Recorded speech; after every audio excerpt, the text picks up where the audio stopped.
ഇത് പാവപ്പെട്ടവന്റെ വെള്ളക്കടിക്കുക, അതേ ഉള്ളൂ. ഈ ഡീസൽ പെട്രോളിന്റെ വില കൂട്ടുന്ന മാതിരിയാണ് ഒരു കുട്ടികൾ ഇങ്ങനെ കളിക്കുന്നത്. ബജറ്റിൽ മദ്യത്തിന് വില കൂട്ടുന്നത് സഹിക്കാം, എന്നാൽ ഇടയ്ക്കിടെയുള്ള ഈ വില വർധനവ് താങ്ങാൻ കഴിയില്ല.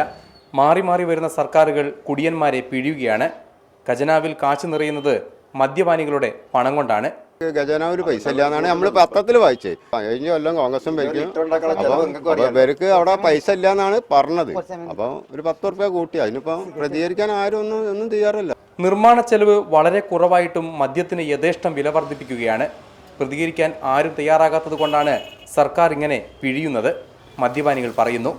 വില കൂട്ടി സാധാരണ കൊല്ലാന്നുള്ളേ ഉള്ളൂ. വില കൂട്ടി ഇതിന് ചിലവ് നിങ്ങൾക്ക് അറിയാലോ, ലിറ്റർ ഉണ്ടാക്കാനുള്ള ചിലവ്. ഇത് കൂട്ടി ആരും പ്രതികരിക്കില്ല, അപ്പോൾ വാങ്ങുമെന്നുള്ളത് ഗവൺമെന്റിനും അറിയാം. അതിങ്ങനെ കൂട്ടി കൊണ്ടുപോകും, കോടികൾ വരുമാനമുള്ള സാധനമാണ്. മദ്യപാനികളുടെ കാശ് കൊണ്ടാണ് ശമ്പളം പോലും സർക്കാർ കൊടുക്കുന്നത്. അതുകൊണ്ട് തന്നെ മദ്യത്തിന്റെ വില വർധനവിനെതിരെ പ്രതികരിക്കാൻ മദ്യപാനികളുടെ കൂട്ടായ്മ രൂപീകരിക്കണമെന്നും ഇവർ ആവശ്യപ്പെടുന്നു. ഈ മദ്യപാനികൾ ഉണ്ടെങ്കിൽ ഏത് ഭരണം വന്നാലും മുന്നോട്ട് പോകുള്ളൂ. അല്ല ഓരോ എവിടെ നിന്ന് എടുത്ത് കൊടുക്കും, എല്ലാവർക്കും കൊടുക്കണ്ട, ശമ്പളം കൊടുക്കണ്ടേ. യൂണിയനൊന്നും ഇല്ലാത്തതുകൊണ്ട് ആരും പ്രതീക്ഷിക്കാതെ നിൽക്കൂല.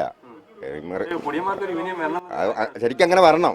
എന്തായാലും സംഘടനകളെ കൊണ്ട് തട്ടിത്തടഞ്ഞ് നടക്കാൻ പറ്റാത്ത കാലത്ത് ഇനി മദ്യപാനികളുടെ സമരവും കാണേണ്ടി വരും. റിപ്പോർട്ടർ, കോഴിക്കോട്.